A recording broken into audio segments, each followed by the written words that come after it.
یہاں نور پور نہر پر اس مکہ کالونی میں ریاض الجنہ مسجد کا افتتاح ہے۔ اسی مناسبت سے یہ خطبہ جمعہ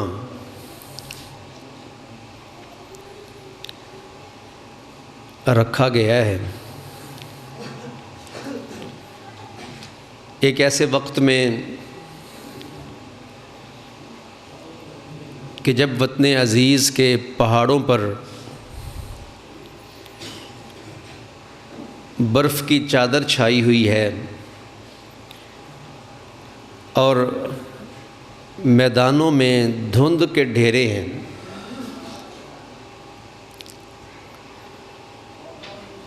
اور ایک ایسے وقت میں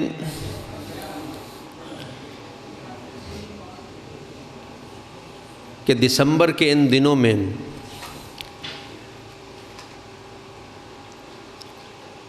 سقوط مشرقی پاکستان اور آرمی پبلک سکول کا سانحہ اس کی یاد بھی تڑپاتی ہے،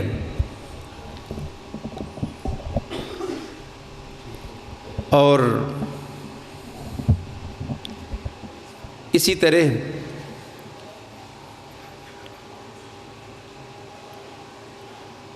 وطن کے پڑوس میں افغانستان کی سرزمین پر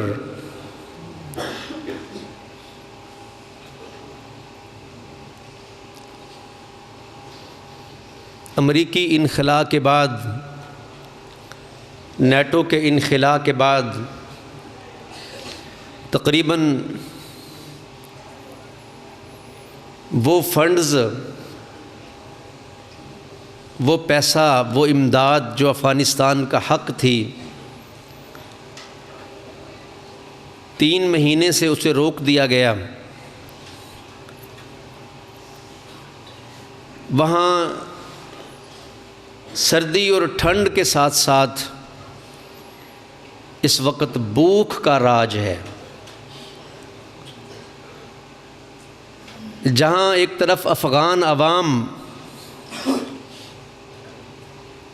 یخ بستہ ٹھنڈ سے نمٹ رہے ہیں، وہیں فقر فاقے نے بھی ڈیرے ڈال رکھے، اور وطن عزیز پاکستان میں سیاسی گہما گہمی ہے۔ آنے والے سال کے مارچ کے مہینے میں بلدیاتی الیکشنز اناؤنس کر دیے گئے ہیں،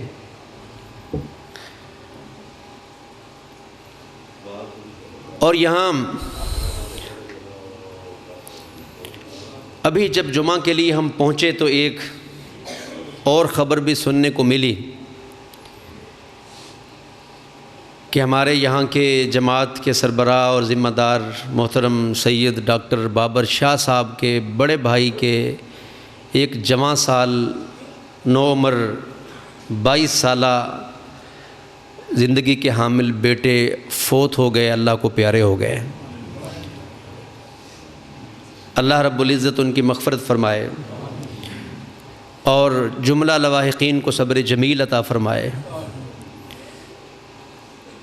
عثمان خان والا میں 4 بجے آج ان کی نماز جنازہ ادا کی جائے گی۔ محترم سامعین، سب سے پہلی بات کہ یہ مسجد ریاض الجنہ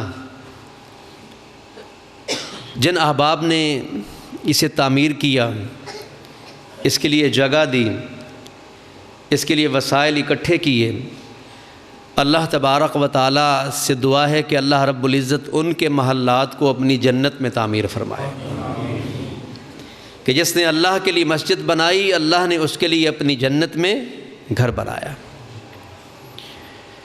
اور یہاں کے لوگوں کو، اس مکہ کالونی کے باسیوں کو اپنی بے تاب جبینوں سے اللہ یہ مسجد آباد کرنے کی بھی توفیق دے، اور اللہ اپنے اس گھر کو رہتی دنیا تک قائم رکھے۔ رسول اللہ صلی اللہ علیہ وسلم نے فرمایا، من بنا للہ مسجدا کمفحص قطات او اصغر بن اللہ لہ بیتا فی الجنہ، جس کسی شخص نے اللہ کی رضا کے لیے چڑیا کے گھونسلے کے برابر بھی مسجد بنائی، اللہ نے اس کے لیے جنت میں گھر بنایا۔ روئے زمین کی بہترین جگہیں مسجدیں ہیں۔ خیر بقاء الارض مساجدها وشر بقاء الارض اسواقها۔ نبی محتشم نے فرمایا کہ روئے زمین کی بہترین جگہیں، زمین کے بہترین ٹکڑے مسجدیں ہیں، اور زمین کے بدترین ٹکڑے، بدترین جگہیں، بدترین مقامات بازار ہیں۔ جیسے اہل زمین کو آسمان پر ستارے ٹمٹماتے دمکتے چمکتے نظر آتے ہیں، اسی طرح اہل سما کو، آسمان والوں کو زمین کی وہ جگہیں روشن نظر آتی ہیں جہاں جہاں پر مسجدیں آباد ہیں۔ ہمارے نبی کے لیے سارے روئے زمین کو مسجد بنایا گیا ہے۔ وَجُعِلَتْ لِيَ الْأَرْضُ كُلُّهَا مَسْجِدًا وَطَهُورًا۔ فرمایا 5 باتوں میں مجھے امتیاز اور برتری دی گئی ہے، ان میں سے ایک بات یہ کہ پورا کا پورا روئے زمین مجھ محمد صلی اللہ علیہ وآلہ وسلم کے لیے مسجد اور پاک بنا دیا گیا ہے۔ جہاں کہیں بھی نماز کا وقت ہو جائے، میرا امتی رب کے سامنے سر بسجود ہو جائے کہ سارے روئے زمین کو میرے لیے مسجد بنا دیا گیا ہے۔ مسجد سب سے پہلے مسجد حرام اس روئے زمین پر بنی۔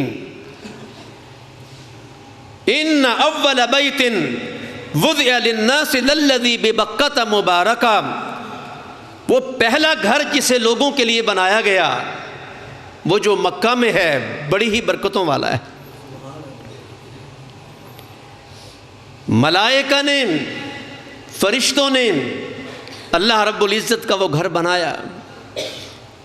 بعد ازاں اللہ رب العزت کے پیغمبروں میں سے جناب ابراہیم علیہ السلام کے بارے میں قرآن مجید میں صراحت موجود ہے، وَإِذْ يَرْفَعُ إِبْرَاهِيمُ الْقَوَاعِدَ مِنَ الْبَيْتِ وَإِسْمَاعِيلُ۔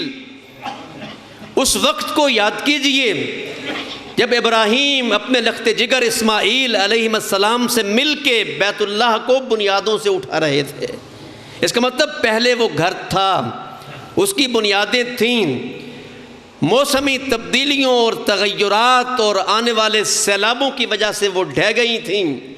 انہی بنیادوں پر جو کہ پہلے قائم تھیں، سیدنا ابراہیم علیہ السلام نے اللہ رب العزت کا وہ گھر بنایا۔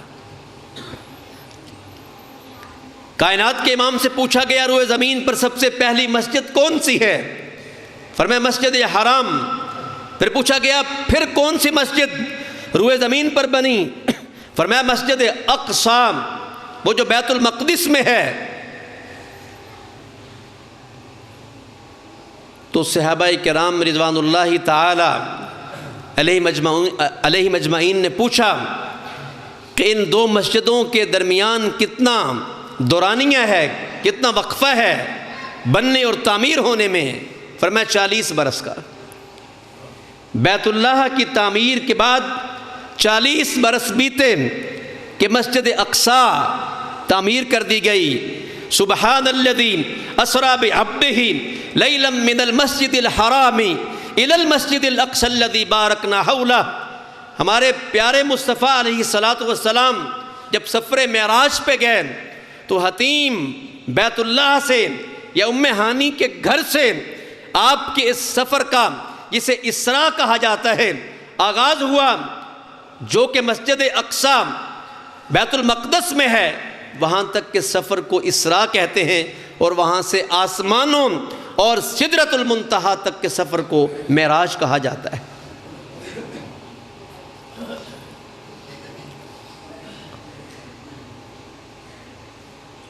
نبی صلی اللہ علیہ وآلہ وسلم جب مکہ سے مدینہ آئے تو مدینہ سے باہر چند میل باہر ایک آبادی، قریباً 2 ہفتے کے قریب آپ نے وہاں پر قیام کیا، اور 2 ہفتے کے مختصر ترین قیام میں مکی مدنی سرکار پیارے پیغمبر محمد الرسول اللہ صلی اللہ علیہ وسلم نے مسجد بنائی، جسے مسجد قباء کہتے ہیں۔ یاتی مسجد قباء ماشیا و راکبا، اللہ کے پیغمبر مسجد قباء کی طرف جایا کرتے تھے، کبھی پیدل چل کے جاتے، کبھی سوار ہو کے جاتے تھے،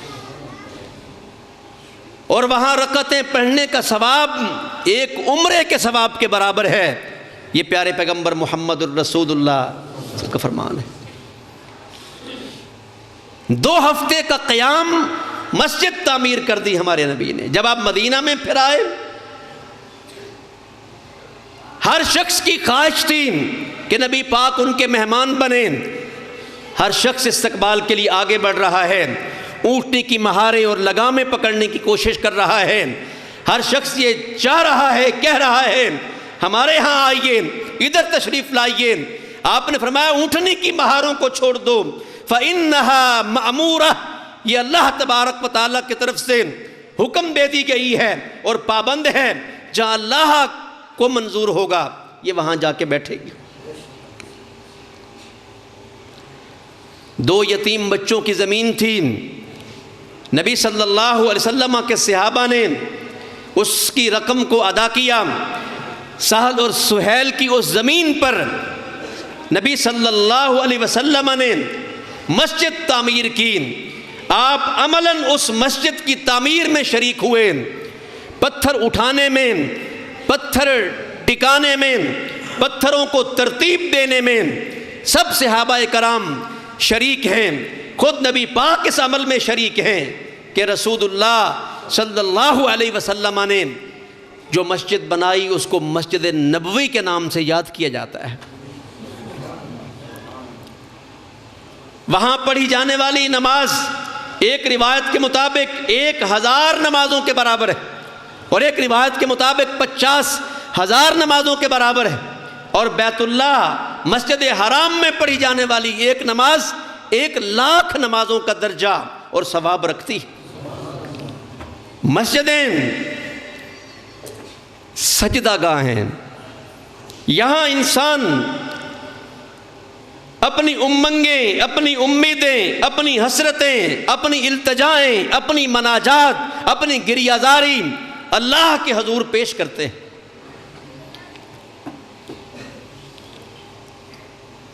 اور مسجدیں اسلامی معاشرے میں بڑا اہم کردار رکھتی ہیں۔ معاشرے کی تعمیر میں، معاشرے کو بنانے میں، معاشرے کو سنوارنے میں، معاشرے کی تربیت کرنے میں مسجدوں کا بڑا عمل دخل ہے۔ کہ نبی پاک کی اسی مسجد میں صفہ ایک چبوترا تھا، ایک اوپری بلند جگہ تھی، وہ مہاجرین جو گھر بار چھوڑ کے آئے تھے، دیگر وہ جو تعلیم دین کے لیے آتے وہاں ٹھہرا کرتے تھے۔ جہاں نبی کی مسجد میں نماز پڑھائی جاتی وہاں اس تھڑے، اس چبوترے پہ رہنے اور وہاں بیٹھنے والوں کو دین سکھایا اور پڑھایا جاتا، قرآن مجید سکھایا جاتا، رسول پاک کی احادیث کی تعلیم اور تربیت دی جاتی۔ پھر نبی کی مسجد سے علم حاصل کرنے والوں نے ایسا معاشرہ قائم کیا، ایسا دین کی دعوت کا سٹرکچر اور ڈھانچہ قائم کیا، ایسا غلبہ دین کی مہم کے لیے ایسا کردار، ایسا عمل پیش کیا کہ مختصر سے عرصہ میں مسجد نبوی سے تربیت پانے والے لوگوں نے وہ مکہ جس سے وہ بے دخل کر دیے گئے تھے اسے بھی حاصل کر لیا، اور جزیرۃ العرب کے باہر اسلام کی دعوت کو حسن مقال کے ذریعے اور تیز دھار تلوار کے ذریعے وہ لے کر نکلنے میں کامیاب ہو گئے۔ مسجد نے حقوق العباد بھی سکھائے، مسجد نے حقوق اللہ بھی سکھائے۔ مسجد اتفاق اور اتحاد کا مرکز ہے، مسجد چھوٹے اور بڑے کی تمیز کو ختم کر دیتی ہے، مسجد کالے گورے کا فرق مٹا دیتی ہے۔ ایک ہی صف میں کھڑے ہو گئے محمود و ایاس، نہ کو بندہ رہا نہ بندہ نواز۔ مسجد کا ہی یہ درس تھا کہ اسی صف میں اشراف قریش میں سے صدیق اکبر بھی نماز پڑھتے تھے، اور مسجد کی اسی صف میں بلال ابن رباح رضی اللہ تعالی عنہ و ارضاہ، کالے رنگ والے موٹے ہونٹوں والے وہ حبشی غلام بھی نماز پڑھتے تھے۔ مسجد نے ایسی تربیت کی، مسجد نے ایسا مثالی معاشرہ قائم کیا کہ سب کو شیر و شکر کر دیا، الفتیں بانٹیں، محبتیں بانٹیں، دوستیاں پیدا کیں، ایک دوسرے کے دکھ درد میں شریک ہونے کا درس دیا، حقوق ہمسائیگی سکھائے، حقوق اولاد، حقوق والدین، پڑوسیوں کے حقوق، الغرض مسجد ایک صالح معاشرے کی تعمیر میں اہم اور بنیادی اور کلیدی کردار رکھتی۔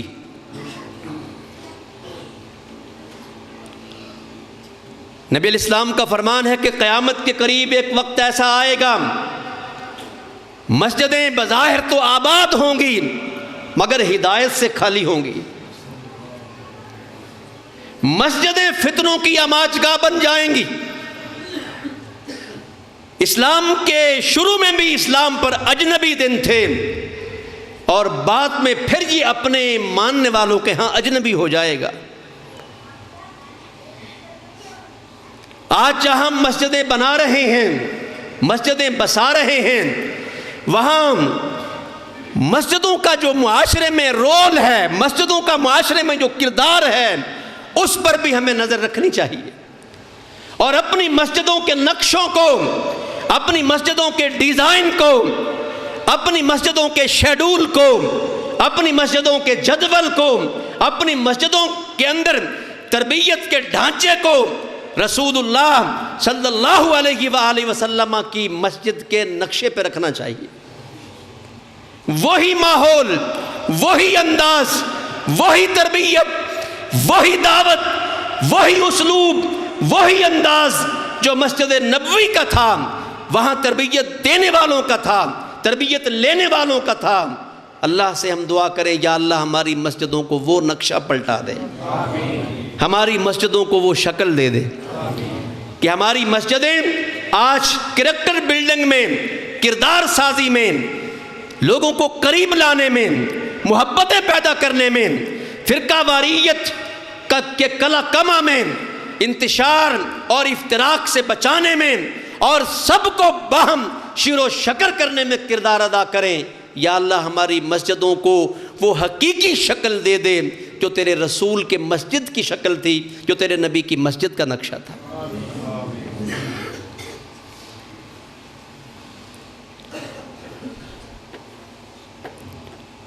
پھر اس مسجد نے جو معاشرہ قائم کیا، پیارے پیغمبر محمد الرسول اللہ صلی اللہ علیہ وآلہ وسلم کی مسجد نے جو معاشرہ قائم کیا، وہ معاشرہ کن خوبیوں کا مالک تھا، کن صفات سے متصف وہ لوگ تھے، وہ کیسے انصار تھے، وہ کیسے مہاجرین تھے، کس طرح ایک دوسرے کا دکھ درد سمجھنے والے، ایک دوسرے کے لیے جینے والے، ایک دوسرے کے لیے جانیں نچھاور کرنے والے اور قربان کرنے والے تھے۔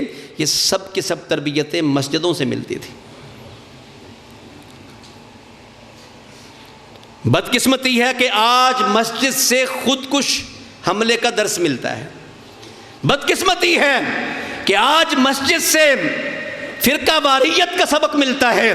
بدقسمتی ہے کہ آج مسجد سے دوسری مسجد کے خلاف یا کسی اور اسکول آف تھاٹ یا مسلک کے خلاف انتہائی سخت اور شدید تصورات اور نظریات کا درس ملتا ہے۔ مسجدیں اس کام کے لیے نہیں ہیں، مسجدیں سجدہ گاہ ہیں، مسجدیں رب کے حضور جھکنے کی جگہ ہیں، مسجدیں دل صاف کرنے کی جگہ ہیں، مسجدیں اتحاد اور اتفاق کا گہوارہ ہیں، مسجدیں امن کا درس دیتی ہیں، مل کے چلنے کا درس دیتی ہیں، شیعہ سنی کی تمیز کو مٹانے کا درس دیتی ہیں، سیاسی انتشار اور انارکیاں ختم کرنے کا درس دیتی ہیں۔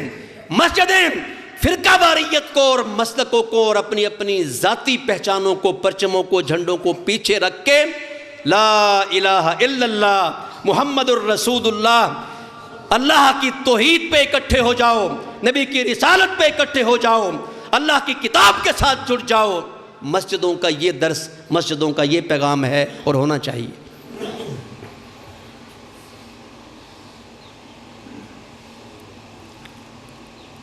نبی صلی اللہ علیہ وآلہ وسلم نے جو معاشرہ مسجد سے قائم کیا، امام ہبت اللہ لالکائی نے اپنی کتاب شرح اصول اعتقاد اہل سنہ میں امام اوزاعی سے نقل کیا ہے کہ اللہ کے نبی نے جو معاشرہ قائم کیا اس معاشرے میں 5 خوبیاں تھیں۔ 5 خوبیاں تھیں اس معاشرے میں: لزوم الجماعہ و اتباع السنہ و تلاوت القرآن و عمارت المسجد والجہاد فی سبیل اللہ۔ نبی کی مسجد نے تو یہ صفات، یہ خوبیاں، یہ کوالٹیز رکھنے والے لوگ پیدا کیے۔ ان 5 باتوں میں سے پہلی بات لزوم الجماعہ۔ نبی پاک کا تیار کردہ معاشرہ جماعت تھا، فرقہ نہیں تھا۔ متحد تھے، متفق تھے، جدا جدا نہیں تھے، الگ الگ نہیں تھے، سب ملے ہوئے تھے۔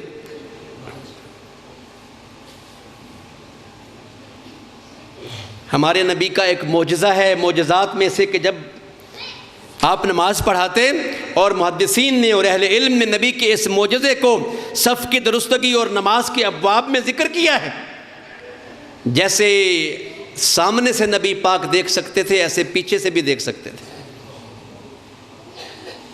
اور یہ معجزہ رب نے ہمارے نبی کو اس لیے دیا اور محدثین نے صف کی درستگی کی ابواب میں اسے ذکر کیا تاکہ مسلمانوں کی صفوں میں دراڑ نہ ہو، مسلمانوں کے اندر اختلاف نہ ہو، ان کے دل جدا جدا نہ ہو۔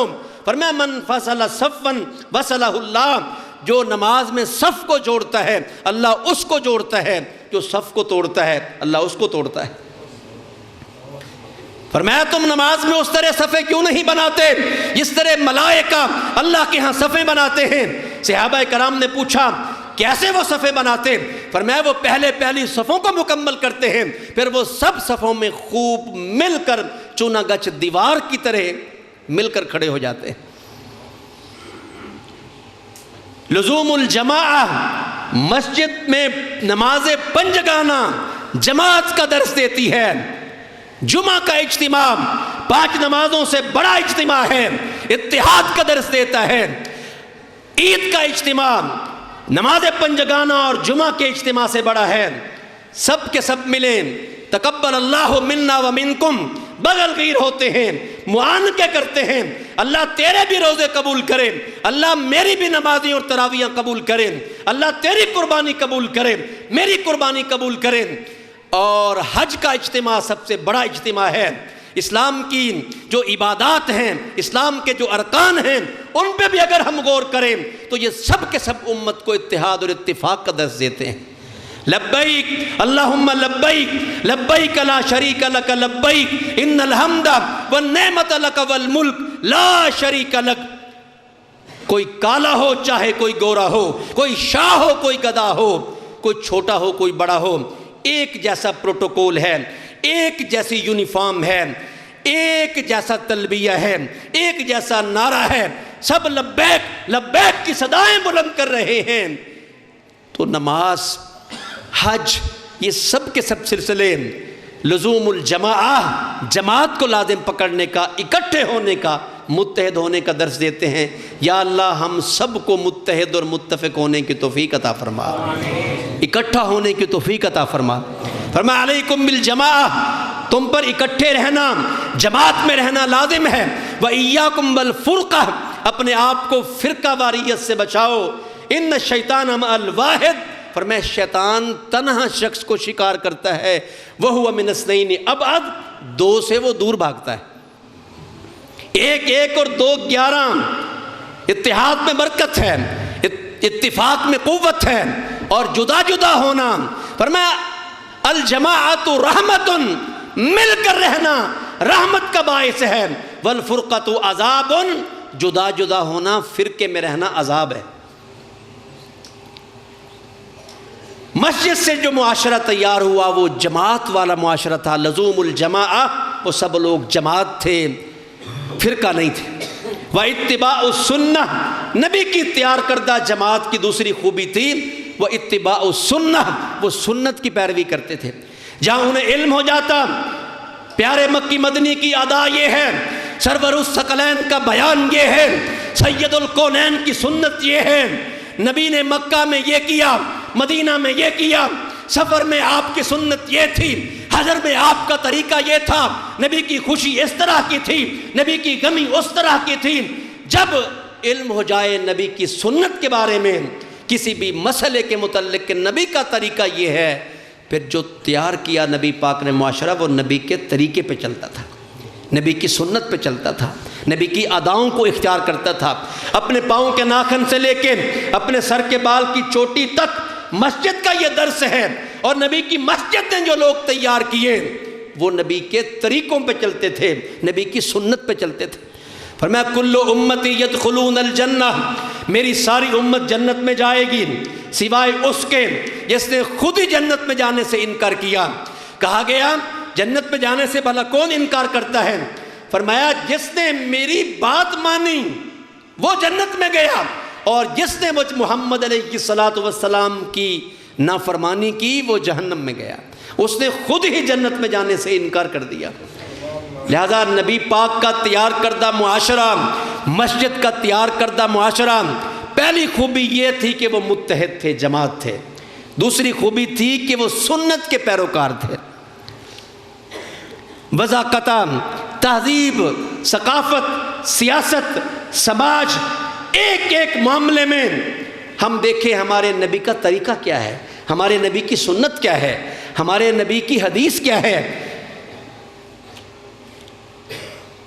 کہیں ایسا نہ ہو کہ ہم اپنے نبی کے ساتھ رسمی سا تعلق رکھیں تو قیامت کے دن نبی علیہ السلام کی سفارش سے محروم ہو جائیں۔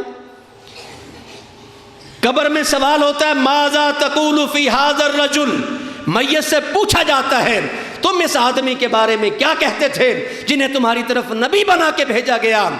جو نبی کی سنتوں پہ چلتا رہتا ہے وہ کہتا ہے ھذا محمد جاءنا بالبینات والہدی، یہ تو محمد صلی اللہ علیہ وسلم ہیں، ہمارے پاس دلائل لے کے آئے تھے اور ہدایت لے کے آئے تھے۔ اور جس نے نبی کی ہدایت کو قبول نہیں کیا، نبی کی لائی ہوئی سیرت کو، سنت کو، حدیث کو نہیں اپنایا، وہ کیا جواب دے گا؟ بلکہ نبی کے طریقوں کو بدل دیا، نبی کے دین کی شکل کو بدل دیا، شریعت کو مسخ کر دیا۔ فرمایا تم مجھ پر حوض پر پیش کیے جاؤ گے، پھر اچانک رکاوٹ کھڑی کر دی جائے گی، میں کہوں گا یہ میرے امتی ہیں، میرے ساتھی ہیں، انہیں آنے دیجئے۔ کہا جائے گا لا تدری ما احدثوا بعدک، اے نبی آپ نہیں جانتے جب آپ دنیا سے تشریف لے آئے تھے تو انہوں نے دین میں کس کس طرح کی بدعتیں نکالی تھی، مسئلے گھڑے تھے، اپنی مرضیاں کی تھیں، اپنی خواہشوں پہ چلے تھے۔ تیری سنت کچھ نبی کی مسجد کا تیار کردہ معاشرہ نبی کی سنت پہ مر مٹنے والا تھا، جان نچھاور کرنے والا تھا۔ جہاں علم ہو جاتا کہ اللہ کے رسول کا طریقہ یہ ہے، نبی کی سنت یہ ہے، اس سے وہ متجاوز نہیں ہوتے، آگے نہیں بڑھتے تھے۔ مسجد سے ہم یہ سیکھیں کہ ہم متحد ہوں، مسجد سے ہم یہ سیکھیں کہ ہم سنت کے پیروکار ہوں۔ وَإِمَارَةُ الْمَسْجِدِ، نبی پاک کا تیار کردہ معاشرہ مسجدیں تعمیر کرتا تھا، مسجدیں بناتا تھا، مسجدیں بساتا تھا۔ انما یامر مساجد اللہ من آمن باللہ والیوم الآخر واقام الصلاۃ وآتى الزکاۃ ولم یخش الا اللہ فعسى اولئک ان یکونوا من المہتدین۔ فرمایا اللہ کے گھروں کو صرف اور صرف وہی تعمیر کرتے ہیں، اللہ کے گھروں کو صرف اور صرف وہی آباد کرتے ہیں جو اللہ پر ایمان رکھتے ہیں، قیامت پر ایمان رکھتے ہیں، نماز پڑھتے ہیں، زکوٰۃ دیتے ہیں۔ بہت ممکن ہے یہ لوگ راہ پانے والوں، ہدایت پانے والوں میں سے ہو جائیں گے۔ اللہ نے ان کے ایمان کی گواہی دی ہے جو مسجدیں بنائیں، مسجدیں بسائیں۔ لہذا یہ مسجد بن گئی، ریاض الجنہ بن گئی، اگلی مسجد کی کوشش، اس کو آباد کریں، اگلی کو تعمیر کریں، وہ مکمل ہو، اگلی بنائیں۔ جیسے نبی پاک کے صحابہ نبی کی مسجد سے تعلیم لے کے گئے، کوئی شام کو گیا، کوئی مصر کو گیا، کوئی ایران کو گیا، اور کچھ یہاں تک ماوراء النہر اور خراسان تک بھی ان کے آثار ملتے ہیں۔ 8-8 ہزار مسجدیں خلفائے راشدین نے ایک ایک حکم کے ساتھ بنوائیں۔ اتنی اللہ والوں کو اللہ نے توفیق دی، جدھر جاتے مسجدیں بناتے، مسجدیں بساتے۔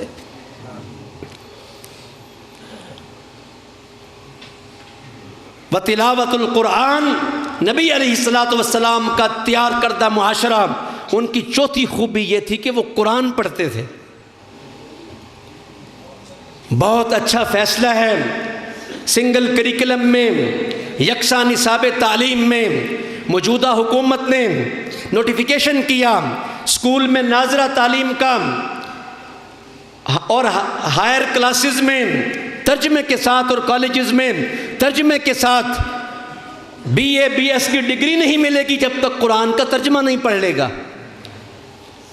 قابل ستائش بات ہے، بہت خوش آئند اقدام ہے۔ لہذا تلاوت القرآن، قرآن پڑھنا، نبی پاک کا معاشرہ، گلیوں سے گزرنے والوں کو بھی گھروں سے قرآن کی تلاوت سننے کو ملتی تھی۔ مسجد میں قرآن، مدرسے میں قرآن، گھروں میں قرآن، وہ معاشرہ قرآن کا معاشرہ تھا۔ قرآن کی تلاوت کرتے، کوئی پہرے پہ کھڑا ہے قرآن کی تلاوت کر رہا ہے، کوئی اپنے کسی اللہ اکبر رات کو کوئی گشت کر رہا ہے تو گھر کے اندر سے قرآن کی تلاوت کی آواز آ رہی ہے۔ عائشہ رضی اللہ عنہا ایک رات عشاء کی نماز کے بعد لیٹ آئیں، اللہ کے پیغمبر علیہ الصلوۃ والسلام نے پوچھا عائشہ نماز کے بعد گھر تاخیر سے کیوں آئیں؟ کہا مسجد سے نکلی تھی، گھر واپس آ رہی تھی، راستے میں ایک گھر سے قرآن کی تلاوت کی ایسی شاندار آواز آ رہی تھی، اس آواز نے میرے قدم آگے اٹھنے ہی نہیں دیے۔ اگر آپ چاہیں تو آپ بھی باہر چلیں اور اس تلاوت کو سنیں۔ ام المومنین کائنات کے امام کو بھی ساتھ لاتی ہیں، کائنات کے امام بھی گلی میں کھڑے ہیں، ام المومنین بھی گلی میں کھڑی ہیں۔ کتنی دیر تک اس گھر سے قرآن کی تلاوت کی جو آواز آ رہی تھی سن رہے ہیں، اور پھر سنتے سنتے کہتے ہیں الحمدللہ الذی جعل فی امتی من مثل ھذا، اس اللہ کا شکر ہے جس اللہ نے میری اس امت میں یوں قرآن پڑھنے والے اس جیسے قرآن کے قاری پیدا کر دیے۔ لوگوں، قرآن روح ہے، بدن میں نہ ہو تو بدن مردہ ہے۔ قرآن بارش ہے، اگر نہ ہو تو زمین بنجر ہے۔ آئیے، مسجدوں سے یہ تربیت ملنی چاہیے۔ نبی کی مسجد کا یہ کردار تھا کہ انہوں نے ایسا معاشرہ بنایا، گانا نہیں، موسیقی نہیں، فلم نہیں، قرآن سنتا، قرآن پڑھتا تھا۔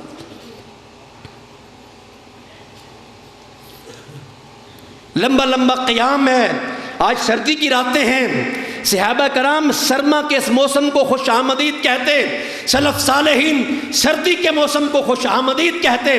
مرحبا بالشتاء، اے سردی خوش آمدید، یطول فیہ اللیل فنقوم، رات لمبی ہوگی کہ ہم قیام کریں گے، ویکثر فیہ النہار فنصوم، دن چھوٹا ہوگا کہ ہم روزہ رکھیں گے۔ سردی کا دن چھوٹا، ہمارے سلف صالحین نفلی روزے کثرت سے رکھتے تھے کہ چھوٹے دن ہیں، برکت ہے، فائدہ لے لو۔ لمبی راتوں میں قیام ہے، تلاوت القرآن، وہ معاشرہ قرآن پڑھنے کا معاشرہ تھا۔ جہاں قرآن پڑھا جائے اللہ کے فرشتے، سکینت و رحمت اترتی ہے۔ اللہ ایسی محفل میں بیٹھے لوگوں کا اپنے ہاں ملأ الاعلیٰ میں تذکرہ کرتے ہیں۔ آئیے ہم بھی اپنے معاشرے کو نبی کے معاشرے کے نقشے پر تشکیل دیں کہ وہ معاشرہ جہاں متحد تھا، جہاں سنت کا پیروکار تھا، جہاں مسجدیں بنانے بسانے والا تھا، وہاں وہ معاشرہ قرآن پڑھنے والا، قرآن پڑھانے والا، قرآن سیکھنے والا، قرآن سکھانے والا معاشرہ تھا۔ خیرکم من تعلم القرآن وعلمہ، تم میں سے بہترین وہ ہے جو قرآن کو سیکھتا ہے، قرآن کو سکھاتا ہے۔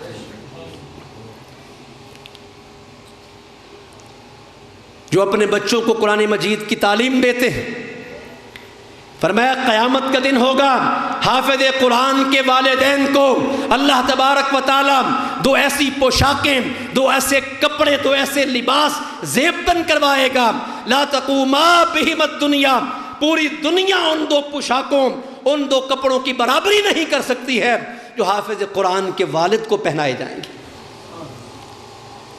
لہذا قرآن مجید پڑھنا، قرآن مجید پڑھانا، قرآن سیکھنا، قرآن سکھانا، یہ رسول اللہ صلی اللہ علیہ وآلہ وسلم کا تیار کردہ معاشرہ جو نبی کی مسجد نے تیار کیا تھا۔ مسجد کریکٹر بلڈنگ کرتی ہے، مسجد کردار سازی کرتی ہے، مسجد تعمیر سیرت کرتی ہے۔ ریاض الجنہ کی یہ مسجد ہماری دعا ہے کہ یہ بھی ایسے نمازی تیار کرے جو نبی کی مسجد نے تیار کیے تھے، جنہیں حقوق اللہ کی بھی فکر تھی، جنہیں حقوق العباد کی بھی فکر تھی۔ وہ متحد تھے، وہ متبع سنت تھے، وہ مسجدیں بنانے بسانے والے، قرآن پڑھنے۔ اور چوتھی بات والجہاد فی سبیل اللہ، ان کی زبان کی قوت گویائی یہ ثابت کرنے پر تھی کہ اللہ کے علاوہ کوئی معبود نہیں ہے، اور ان کے بازو کی کاٹ، ان کی جوانیاں، ان کی جرأتیں، ان کی بہادریاں، ان کے تیر ترکش کمان، ان کے گھوڑے، ان کی اعداد، ان کی تیاری، جہاد فی سبیل اللہ میں ان کی تلواریں ان متکبر گردنوں کو جو اللہ کے بندوں کے مقابل یوں کھڑی ہوتی کہ ظلم کرتی، حقوق کا غصب کرتی تھیں، جہاد کی، انصاف کی تلوار اس طرح کے گردنوں کا کلا کما کرتی تھی۔ پانچویں خوبی نبی کے تیار کردہ معاشرے میں یہ تھی کہ وہ ظلم کے خلاف کھڑے ہونے والے لوگ تھے، عدم توازن کے خلاف، حقوق کے غصب کے خلاف، مظلوم معاشروں کے حق میں توانا آواز بلند کرنے والے وہ لوگ تھے، حق کے لیے جانیں قربان کرنے والے وہ لوگ تھے۔ اس طرح کا معاشرہ رسول اللہ صلی اللہ علیہ وسلم نے تیار کیا۔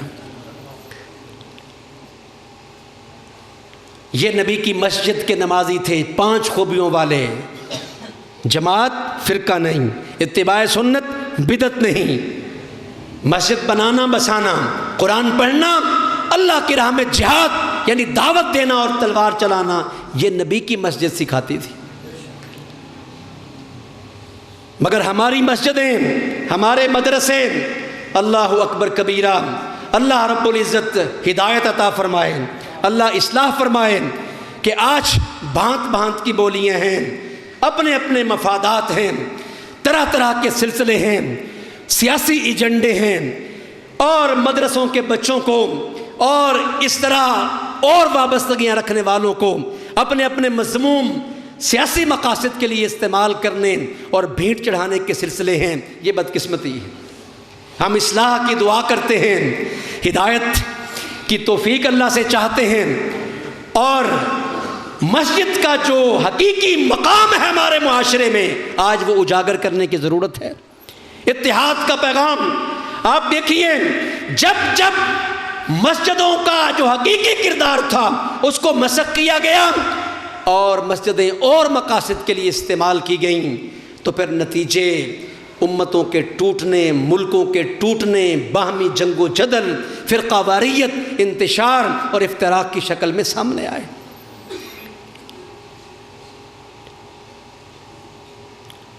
پہلے بڑی زیادتی یہ کی گئی، دینی علوم اور عصری علوم میں فرق کیا گیا، جبکہ اس سے پہلے مدرسہ میں پڑھنے والے طب کی، علاج معالجے کی تعلیم بھی حاصل کرتے تھے، میڈیکل بھی پڑھتے تھے، جراحی بھی سیکھتے تھے، میتھمیٹکس شمار حساب بھی جانتے تھے، اور کسی نے علم اور فن کی اصطلاحات رائج کر کے فرق کر دیا، اور غلامی کی اس دور میں بعض لوگوں نے یہ سمجھا کہ شاید عافیہ گوشہ عافیت یہی ہے کہ بس اپنی اپنی نماز روزہ سیدھی رکھو، حکومتیں تمہارا کام نہیں ہیں، سرداریاں تمہارا کام نہیں ہیں۔ تو پھر فرق حکومت کا، جیسے انہوں نے وہاں چرچ کو اور پارلیمنٹ کو علیحدہ علیحدہ کیا، ان کی نقالی میں ہمارے لوگ بھی وہی چال چلے، تو تقسیم ایسی کر بیٹھے کہ کوا چلا ہنس کی چال اپنی بھی بھول بیٹھے۔ اور آج لبرلزم کی، آج سیکولرزم کی، اور آج بے دینی کی وہ یلغار ہمارے سامنے کھڑی ہے کہ پارلیمنٹوں میں پہنچنے والے سورہ اخلاص نہیں سنا سکتے ہیں، آج کلمہ درست طریقے سے نہیں پڑھ سکتے۔ سنگل کریکلم اور یکساں نصاب تعلیم شاید اچھی بات ہے اس ضمن، لیکن آئیے سب ایک نصاب پڑھیں، سب ایک قوم بنیں، سب مل کے چلیں، متفق اور متحد ہوں، اور ان چیزوں پہ گہری نظر رکھیں جو معاشروں کو پھوٹ کا، انتشار کا شکار کرتی ہیں۔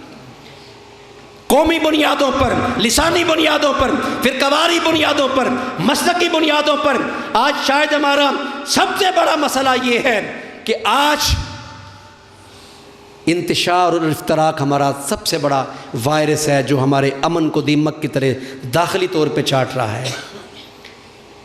ہماری سرحدیں کس طرح خطرے میں ہیں، ہماری معیشت کس طرح روبہ زوال ہے، اور بڑے بڑے چیلنجز کھڑے ہیں، لیکن دسمبر کے اس مہینے میں ہمارے سمجھنے کی بات یہ ہے کہ سقوط مشرقی پاکستان ہوا باہمی انتشار کی وجہ سے۔ وہ کس نے کہا تھا ادھر تم ادھر ہم، یہ پلید نعرہ لگایا، اور مکتی بہانی بنا کے ہندوستان نے اپنے ریگولر فوجی مکتی بہانی میں ڈال کے کس طریقے سے بنگالیوں کی کونسلنگ کی، ان کی ذہن سازی کی، اور ان کو مغربی اور مشرقی پاکستان میں یوں بانٹ کے کلمہ پڑھنے والوں کو ایک دوسرے کے مقابل کھڑا کر دیا، اور انہی خفیہ ہاتھوں نے آرمی پبلک سکول کو ٹارگٹ کیا۔ یہ بھی دسمبر کی ایک تلخ یاد ہے کہ جب 132 بچوں سمیت اساتذہ تقریباً 150 کے قریب لوگ وہاں پر شہید ہوئے، اور 16 دسمبر کا دن انڈیا کی ایجنسی را سے تانے بانے ملے، ثانیہ ہے APS کے بھی، کہ آج دشمن کس طرح سازشیں کر رہا ہے بلوچستان میں، اور کس طرح خیبر پختونخوا میں، اور اس سے پہلے یہاں تکفیر اور خروج کے نام پر کیا کیا یہاں پر چلتا رہا۔ آئیے مسجد کا درس اتفاق اور اتحاد کا، ملنے کا، اور جو داخلی چیلنجز ہیں اور جو خارجی چیلنجز ہیں ان سے نمٹنے کا اور نبرد آسما ہونے کا اللہ تبارک و تعالی مسجد کے پیغام کو اور مسجد کے درس کو، جو کہ اتفاق اور اتحاد کا درس ہے، 5 نمازیں اتفاق سکھاتی ہیں، جمعہ اتفاق سکھاتا ہے، عید اتفاق سکھاتی ہے، حج اتفاق سکھاتا ہے، مسجد کا پیغام ہی متفق ہونا ہے۔ اپنے اپنے فرقے کو، سنی شیعہ کو، بریلوی وہابی کو، دیوبندی کی تقسیم کو ختم کر کے وَقُولُوا عِبَادَ اللَّهِ إِخْوَانًا، بلکہ مسجد کا درس یہ ہے کاف اور نون کی تقسیم کو ختم کر کے، پی پی کی تقسیم کو بھی ختم کر کے، اگر سیاست بھی کرنی ہے تو پیغمبروں والی سیاست کرو، تحریک اللہ اکبر کی سیاست کرو، لا الہ الا اللہ کی سیاست کرو، امت مسلمہ کی ہمدردی اور غمگساری کی سیاست کرو، تھر پار کر کے مسلمانوں کے حقوق کی سیاست کرو، کشمیری مظلوموں کے لیے آپ تعاون، اور اس وقت جو 2 کروڑ افغانی یک بستہ راتوں میں ٹھنڈے ہو رہے ہیں اور فاقے وہاں پر پڑ رہے ہیں، وہاں کے ملازمین جو تھے 3 مہینے ہو گئے امریکہ نے اور نیٹو نے فنڈز روکے، تنخواہیں تک نہیں ملیں اور وہاں کے عوام بڑی مشکل میں ہیں۔ کتنی سردی ہے، کتنی ٹھنڈ ہے، برف پوش پہاڑوں نے برف کی چادریں اوڑھ لیں، میدانوں میں دھند کا راج ہے، ٹھنڈ بڑی پڑی ہے۔ اتحاد اور اتفاق اس چیز کا نام ہے کہ مسلمان ایک جسم کی مانند ہیں، جسم کے کسی حصے میں تکلیف ہو تو سارا بدن اس تکلیف کو محسوس کرتا ہے۔ آج ہماری فصل، آج ہماری نسل اس درد کو محسوس کرے۔ آج اللہ تبارک و تعالیٰ کو راضی کرنے کے لیے اپنی فصلوں کا عشر اور اپنی نسلوں کا عشر اعلاء کلمت اللہ کے لیے خون کی شکل میں فصلیں مال پیش کریں، نسلیں خون پیش کریں۔ اتحاد اور اتفاق کی بنیاد پہ ہم اپنے نظریے کا بھی دفاع کریں، اپنے جغرافیے کا بھی دفاع کریں اور اپنے آپ کو اس نقشے پر لے آئیں جو نقشہ نبی کی مسجد کے نمازیوں کا نقشہ تھا۔ آپس کے اندر کوئی رنجش نہیں تھی، ہو حلقہ یارام تو ابریشم کی طرح نرم، رزم حق و باطل ہو تو فولاد ہے مومن۔ آپس کے اندر وہ بڑے رحم دل تھے، مہربان تھے، کافروں پر وہ بڑے سخت تھے۔ اللہ تبارک و تعالیٰ مجھے اور آپ کو مسجد کا کردار، اتحاد اور اتفاق، غریبوں کی دل جوئی، مسکینوں کی ہمدردی، یتیموں اور بیوگان کے مسائل کو نمٹانا اور کشمیر اور افغانستان کے دکھی لوگوں کو اس یک بستہ ٹھنڈ میں ان کے لیے خدمتیں پیش کرنا اور اپنے اڑوس پڑوس میں بسنے والی دکھی انسانیت کے کام آنا اور لا الہ الا اللہ محمد الرسول اللہ نظریہ پاکستان کی سیاست کرنے والی تحریک اللہ اکبر کے کینڈیڈیٹوں کے ساتھ کھڑے ہونا، حمایت دینا اور مدد کرنا۔